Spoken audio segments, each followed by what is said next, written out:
మీ ఎలాంటి వ్యాపార ప్రకటనలకైనా వెంటనే మా ఛానల్ సంప్రదించండి. ప్రస్తుతం మనతో పాటు ప్రముఖ ఆధ్యాత్మికవేత్త, జ్యోతిష్య పండితులు బ్రహ్మశ్రీ సుభాష్ శర్మ గారు మనతో ఉన్నారు. గురుగారితో మాట్లాడేద్దాం. నమస్కారం గురుగారు. శ్రీమాత్రేనమండి. గురుగారు, ద్వాదశ రాశుల వాళ్ళకి ఉగాది రాశి ఫలితాలు ఏ విధంగా ఉన్నాయో మనం మాట్లాడుకుందాం. శ్రీ పరాభవ నామ సంవత్సరంగా పిలువబడుతుంది. మరి ఈ కొత్త సంవత్సరం కర్కాటక రాశి వారి పరిస్థితి ఏంటి? ఎక్కువగా ఎటువంటి సందర్భాలు వీళ్ళకి ఎదురయ్యే అవకాశం ఈ కొత్త సంవత్సరంలో ఏర్పడుతుందంటారు? తప్పకుండా తెలియజేస్తాను. ముందుగా వీక్షిస్తున్న ప్రేక్షకులందరికీ శ్రీమాత్రే నమః, శ్రీ గురుభ్యో నమః. యాదేవి సర్వభూతేషు మాతృరూపేణ సంస్థిత. నమస్తస్సై నమస్తస్సై నమస్తస్సై నమో నమః. ముందుగా పరాభవ నామ సంవత్సరం. పరాభవము అని అంటే గనక ఏమిటి అంటే గనక దుఃఖము, కష్టము, అలాగే శ్రమ, ఇవన్నీ కూడా అధికంగా చేసేటటువంటిది పరాభవము అని దానికి అర్థము. అయితే ఈ పరాభవ నామ సంవత్సరం అనేటటువంటిది ప్రతి ఒక్కరికి, అంటే మనిషి యొక్క జీవితాన్ని మార్చేటటువంటి అద్భుతమైనటువంటి సంవత్సరంగాను, ప్రతి ఒక్కరూ ఒక గుణపాఠాన్ని నేర్చుకునేటటువంటి సంవత్సరంగాను ఈ సంవత్సరం అంతా ఉండబోతుంది. అంటే పరాభవం, ఒక మనిషికి కష్టము, నష్టము, బాధ విలువ తెలిస్తేనే ఫర్దర్గా సుఖము, అదృష్టం యొక్క విలువ అర్థమవుతుంది అని శాస్త్రం. అందుకే ఈ పరాభవ నామ సంవత్సరం మనిషి లెసన్స్ నేర్చుకుంటాడు, గుణపాఠాలు నేర్చుకుంటాడు. మంచివాడు, చెడ్డవాడు ఎవరు, ఏమిటి అనేటటువంటిది, మన జీవితంలో ముఖ్యమైనటువంటి వాడు ఎవరు, మనతో చేయూతనిచ్చేవాడు ఎవరు, మనల్ని కష్టపెట్టేవాడు, ఇవన్నీ కూడా తెలుసుకునేటటువంటి సంవత్సరము పరాభవ నామ సంవత్సరం. ఈ పరాభవ నామ సంవత్సరంలో కష్టము, బాధ, దుఃఖములు ప్రతి ఒక్కరికి ఎదురవుతాయి. ఎదురు కానటువంటి వ్యక్తి సృష్టిలో ఎవరూ కూడా లేరు. పుట్టిన ప్రతి జీవి కూడా కష్టము, సుఖము, బాధ అనేటటువంటి ఈ సంవత్సరం ఎదురయ్యి తరువాతి కాలంలో వాడు గుణపాఠాన్ని నేర్చుకొని తరువాతి కాలం మంచిగా జరిగేటటువంటి అవకాశాలు ఏర్పడతాయి. ఇది పరాభవ నామ సంవత్సరం యొక్క ప్రధానమైనటువంటి అర్థం. ముఖ్యంగా కర్కాటక రాశి వారి గురించి చూసుకున్నట్టయితే కనుక ఆదాయము 2, వ్యయము 11, రాజపూజ్యము 4, అవమానం 7గా ఉంటూ ఉంటాయి. ఆర్థిక పరిస్థితులు చాలా విపరీతంగా ఉంటాయండి. ఆర్థిక పరిస్థితులు అయితే ఆదాయం 2% ఉంది, ఖర్చు మాత్రం 11% ఉంది. కాబట్టి ఆదాయం తక్కువగా ఉంటుంది. ఇక అవమానించేటటువంటి వాళ్ళు 7 ఉంటే పొగిడే వాళ్ళు 4 మాత్రమే ఉన్నారు. సో వీటిని మరి రివర్స్ చేసుకోవచ్చు అంటారు గురుగారు? ఏమన్నా ఇవి ఇంతే అంటారా?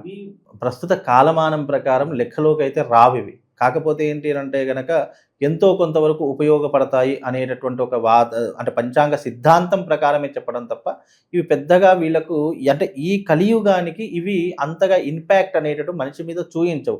ఇప్పుడు చాలామంది ఏమనుకుంటారు, ఖర్చు తక్కువగా ఉంది, ఖర్చు ఎక్కువగా ఉంది, ఆదాయం తక్కువగా ఉందని చెప్పి చాలామంది భయపడతారు. ఆదాయము తక్కువ ఉండి ఖర్చులు ఎక్కువ ఉంటే దానికి విషయం ఏమిటి అంటే, ఆదాయం ఏమో 2 ఒకటే. మనం ఆదాయం ఉంటేనే ఖర్చు చేస్తాము. అంటే ఇక్కడ అర్థమయ్యేది ఏంటి అంటే, మనకు ఆదాయం వస్తుంది, మనం ఖర్చు పెడుతున్నాం. దేనికి అంటే మిగిలేది ఎంత? 2% మాత్రం మిగులుతుంది. కానీ ఆ ఖర్చులు దేనికి వెళ్తాయి? ప్రాపర్టీస్ కొనుక్కోవడానికో, ఇల్లు కొనుక్కోవడానికో, లేదా బంగారం కొనుక్కోవడానికో, లేదా రుణ విమోచనం చేసుకో, అంటే అప్పులు తీర్చుకోవడానికో, ఏదో ఒక, అంటే మంచే ఇది. ఖర్చు తక్కువగా ఉందని భయపడాల్సిన పని లేదు, ఖర్చు ఎక్కువగా ఉందని భయపడాల్సిన పని లేదు, ఆదాయం తక్కువగా ఉందని చెప్పేసి ఇబ్బంది పడాల్సిన అవసరం లేదు. ఖర్చు ఎక్కువగా ఉంది అంటే నువ్వు నీ కష్టాలను దూరం చేసుకుంటున్నావు అని అర్థం. ఇక్కడ ఖర్చు ఎక్కువగా ఉంది అని అంటే, నువ్వు సంపాదించే ఆదాయం తక్కువ ఉంటే నువ్వు ఖర్చు ఎక్కడి నుంచి చేస్తావు? అది చిన్న లాజిక్ ఇది. చాలామంది భయపడేది ఏంటంటే లోతుగా తెలుసుకోలేరు కాబట్టి భయపడిపోతూ ఉంటారు. కాబట్టి దాంట్లో ఇబ్బంది ఏం లేదు. అలాగే రాజపూజ్య, అవమానాలు, ఇవి మనిషి యొక్క ప్రవర్తనను బట్టి, మనిషి యొక్క స్థితిగతులను బట్టి ఏర్పడుతూ ఉంటాయి. కాబట్టి దీన్ని కూడా పెద్ద అంచనా వేయవలసినటువంటి పని అయితే ఏమీ లేదు. కాబట్టి చాలా జాగ్రత్తగా ఉంటే సరిపోతుంది. దాంట్లో పెద్ద భయపడాల్సిన పని ఏమీ లేదు. ముఖ్యంగా వారి లక్షణాలు గనక చూసుకుంటే క్షణిక కోపము, క్షణికావేశం ఎక్కువగా ఉండేటటువంటి తత్వం కలిగినటువంటి వారు. అలాగే ప్రేమ, ద్వేషము, అతి సూక్ష్మ విషయాలందు చక్కని ఊహ, కల్పనాశక్తి కలిగినటువంటి, అంటే ప్రతి ఒక్క చిన్న చిన్న విషయాన్ని కూడా ఆలోచన చేసి ముందుగానే పసిగట్టేటటువంటి స్వభావం కలిగినటువంటి వారు కర్కాటక రాశి వారు అని చెప్పుకోవచ్చు.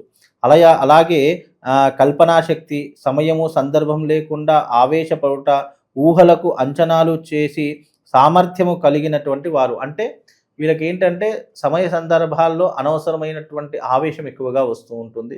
కానీ ఆలోచన విధానంలోనూ కానీ, లేదా ముందుగా జరిగేటటువంటి అంశాలను పసిగట్టడంలో కానీ వీళ్ళు చాలా నేర్పరిగా ఉంటూ ఉంటారు. అందం, ఆకర్షణ కలిగినటువంటి వారు.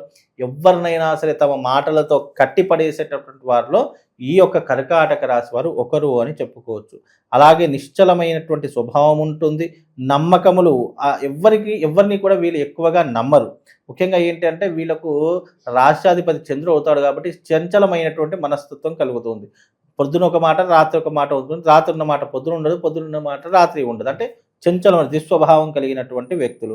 అలాగే లలిత కళలందు అభిరుచి, మంచి వాగ్ధాటి, పైకి మెత్తగా కనిపించిన అవసరమైనప్పుడు ధైర్య సాహసాలు చూపిస్తారు. ఎందుకంటే చంద్రుడు చూడ్డానికి చల్లగానే ఉంటూ ఉంటాడు, చంద్రుడు చూడ్డానికి చాలా బాగా అనిపిస్తుంది. కానీ కోపం వస్తే ఒక్కొక్కసారి వీళ్ళు కంట్రోల్ చేసుకోవడం కూడా చాలా కష్టమైపోతూ ఉంటుంది. అలాగే వీళ్ళకు ధైర్యము, అంటే చూడ్డానికి వీడు ఏం చేయలేడులే అని అనుకుంటాం, కానీ ధైర్యము సాహసము చాలా ఎక్కువ. అంటే ఎప్పుడైతే అవసరం ఉన్నప్పుడు ధైర్యం చూపిస్తాడో వాళ్ళు చాలా గొప్పవాడు. కాబట్టి ఈ యొక్క కర్కాటక రాశి గొప్పవారే అని చెప్పుకోవచ్చు. అన్ని సందర్భాల్లో కోపం ఆవేశం చూపించరు, అవసరమైనప్పుడు మాత్రమే సూచిస్తూ ఉంటారు. అలా వీళ్ళ యొక్క స్వభావం అనేటటువంటిది ఉంటూ ఉంటుంది. అయితే ఈ రాశి వారికి ఈ సంవత్సరం 9వ ఇంట శని, గురువు జన్మస్థానంలో ఉన్నాడు.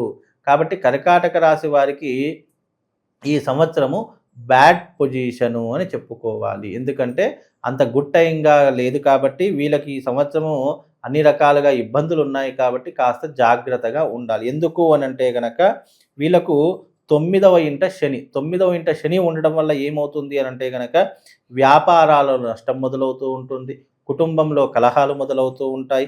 ఈ రాశి వారికి ఈ సంవత్సరము నూతన వ్యాపారం ప్రారంభం చేస్తూ ఉంటారు. చేయు వ్యాపారమునందు మంచి లాభములు, గృహమునందు వివాహము చేసేటటువంటి అవకాశాలు ఏర్పడతాయి. కానీ వ్యాపారంలో శని బాగా లేడు కాబట్టి వీళ్ళు స్వయంకృత అపరాధం వల్ల నష్టపోతూ ఉంటారు. గ్రహాలు బాగున్నప్పటికీ కూడా కొన్నిసార్లు ఆ గ్రహం మనిషి మీద ప్రభావం చూపి చంచలమైనటువంటి మనస్తత్వం ద్వారా, ఆలోచించేటటువంటి విధానం ద్వారా వీళ్ళే గోతిలో పడేటటువంటి అవకాశాలు ఎక్కువగా ఉంటూ ఉంటాయి. కాబట్టి వ్యాపార విషయాలు చాలా జాగ్రత్తగా ఉండాలి.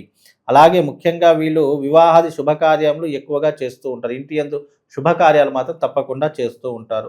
నూతన వస్తువులు, భూమి, బంగారం, ఆభరణాలు, వాహనాలు కొనుగోలు చేయుట, నూనె, సిమెంటు, ఇనుము ఇలాంటి రంగాల వారికి విశేషంగా లాభిస్తూ ఉంటుంది. ముఖ్యంగా ఈ సంవత్సరము ఈ యొక్క కర్కాటక రాశి వారికి నూనె కానీ, ఇనుము కానీ, లేదు కానీ ఇత్తడి కానీ, సిమెంట్ కానీ ఇలాంటి రంగాల్లో పెట్టుబడులు పెట్టినా, ఇలాంటి వ్యాపారం ప్రారంభం చేసినా మంచి లాభాలను చవిచూసేటటువంటి అవకాశము వీళ్ళ జాతకంలో ఏర్పడుతూ ఉంటుంది. అలాగే విశేషంగా వీళ్ళకు విందు వినోదాల్లో ఎక్కువగా పాలు పంచుకుంటూ ఉంటారు. గౌరవము కలుగుట వల్ల సొమ్ము శీఘ్రంగా వీళ్ళకు వందుతుంది. వీళ్ళకు ప్రజల్లో ఉన్నటువంటి గౌరవ మర్యాదల వల్ల ఎవరికైనా డబ్బు ఇచ్చినా, ఎవరి దగ్గర డబ్బులు వసూలు చేద్దామనుకో తొందరగా డబ్బులు వచ్చేస్తూ ఉంటాయి. డబ్బుల విషయంలో ఎలాంటి ఇబ్బందులు లేవు. అలాగే వీళ్ళు చదువులకు, విదేశాలకు వెళ్ళేటటువంటి ప్రయోజనాలు కూడా ఏర్పడుతూ ఉంటాయి. ఇంటి యందు అందరికీ ఆరోగ్యము, మనస్సునందు సంతోషము, అన్నదమ్ములతో అక్కాచెల్లెలతో కూడి ఉంట, బంధుమిత్రుల కలయిక, ఇంటి యందు మంచి శుభకార్యాలు చేయుట, ఉద్యోగస్తులకు మంచి ఉద్యోగములు, స్థానచలనము కలుగుట, అధికార సమయము, ఇవన్నీ కూడా వీళ్లకు భంగములు ఏర్పడతాయి. జన్మస్థానంలో గురువు వల్ల వీళ్ళకు అధికమైనటువంటి భంగములు ఏర్పడతాయి. కాబట్టి కాస్త జాగ్రత్తగా ఉండేటటువంటి ప్రయత్నం చేసుకోవాలి. అలాగే వీళ్ళకు కోపం, ఆవేశం విపరీతంగా వచ్చి గొడవలను పెంచుకునేటటువంటి అవకాశాలు ఏర్పడుతూ ఉంటాయి. అలాగే సానుభూతి వీళ్ళకు చాలా తక్కువగా ఉంటుంది. వీళ్ళకు ఓపిక నశించేటటువంటి అవకాశాలు మొదలవుతూ ఉంటాయి. అలాగే బాకీలు, రుణాలు ఇవన్నీ కూడా పెరిగేటటువంటి అవకాశాలు ఏర్పడతాయి. కనుక ఎవరైతే ఈ యొక్క కర్కాటక రాశి వారు ఉన్నారో వాళ్ళు కాస్త జాగ్రత్తగా ఉండే ప్రయత్నం చేసుకోవాలి. విశేషంగా పెట్టుబడుల విషయంలో కూడా ఆలోచన చేసి పెట్టుబడులు పెట్టాలి. ఎందుకంటే వీళ్ళు మోహానికి, ఆశకు దాసులవుతూ ఉంటారు. కనుక ఎవరైతే కర్కాటక రాశి వారు ఉన్నారో అనవసరంగా అత్యాశకు వెళ్ళకండి. ఆశ మంచిదే, కానీ అత్యాశ మీ కొంపను ముంచేస్తుంది. కాబట్టి జాగ్రత్తగా ఉండే ప్రయత్నం చేసుకోండి. విదేశీ ప్రయాణాలు చేస్తారు. ఉన్నత కాలంలో విలాసవంతమైనటువంటి జీవనం గడుపుతారు.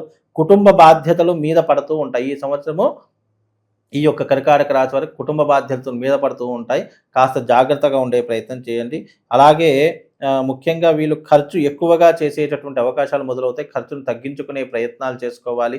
ముఖ్యంగా వీళ్ళకి ఏమిటి అని అంటే కనుక జన్మస్థానంలో గురువు సంచరించడం వల్ల కర్కాటక రాశి వారికి ఆర్థికపరమైనటువంటి ఇబ్బందులు అయితే కలుగుతాయి ఎట్టకేలకు. కానీ శని బాగున్నప్పటికీ కూడా ఈ యొక్క గురువు వల్ల కాస్త ఇబ్బందులు మొదలయ్యేటటువంటి అవకాశాలు మాత్రం తప్పకుండా ఉంటాయండి. ఓకే, కాస్త రిలీఫ్ గుడ్ టైం అంటే ఏ పీరియడ్లో ఉంటుంది గురుగారు వీళ్ళకి ఈ సంవత్సరం? వీళ్ళకు ఆల్మోస్ట్ ఇక గుడ్ టైం అనేటటువంటి 2027లోనే ప్రారంభమవుతుంది. ఇప్పుడైతే గుడ్ టైం అనేటటువంటిది కనిపించడం లేదు. కానీ భగవంతుడి యొక్క సేవ చేసుకోవడం ద్వారా, భగవంతుడిని దర్శించడం వల్ల, వారి యొక్క శ్లోకాలు చదువుకోవడం వల్ల ఎంతో కొంతవరకు ఉపశమనం మాత్రం కలుగుతుందండి. ఇక ఎటువంటి పరిహారాలు చేసుకుంటే విశేషంగా కలిసి వస్తుంది గురుగారు వీళ్ళకి? ముఖ్యంగా ఈ కర్కాటక రాశి వారు ఆశ్లేష నక్షత్రంలో పుడతారు కాబట్టి ఆశ్లేష బలి మాత్రం తప్పకుండా చేయించుకోండి. ఆల్మోస్ట్ కర్కాటక రాశిలో పుట్టిన ప్రతి ఒక్కరూ ఆశ్లేష నక్షత్రంలోనే పుడతారు. ఇది సర్ప నక్షత్రము అని శాస్త్రం. కనుక సర్ప నక్షత్రంలో జన్మించిన ప్రతి ఒక్కరూ ఆశ్లేష నక్షత్రం అత్తగండం అని కూడా చెప్పడం జరిగింది. అంటే పెళ్ళైనటువంటి వారికి అత్తల యొక్క కష్టాలు, వేధింపులు ఎక్కువగా ఉంటూ ఉంటాయి. కనుక ఇలాంటి సందర్భాల్లో వీళ్ళు ఆశ్లేష బలి ప్రధానాన్ని చేసుకుంటే ఎంతో కొంతవరకు వీళ్ళకు శుభం కలుగుతుంది అని శాస్త్రం.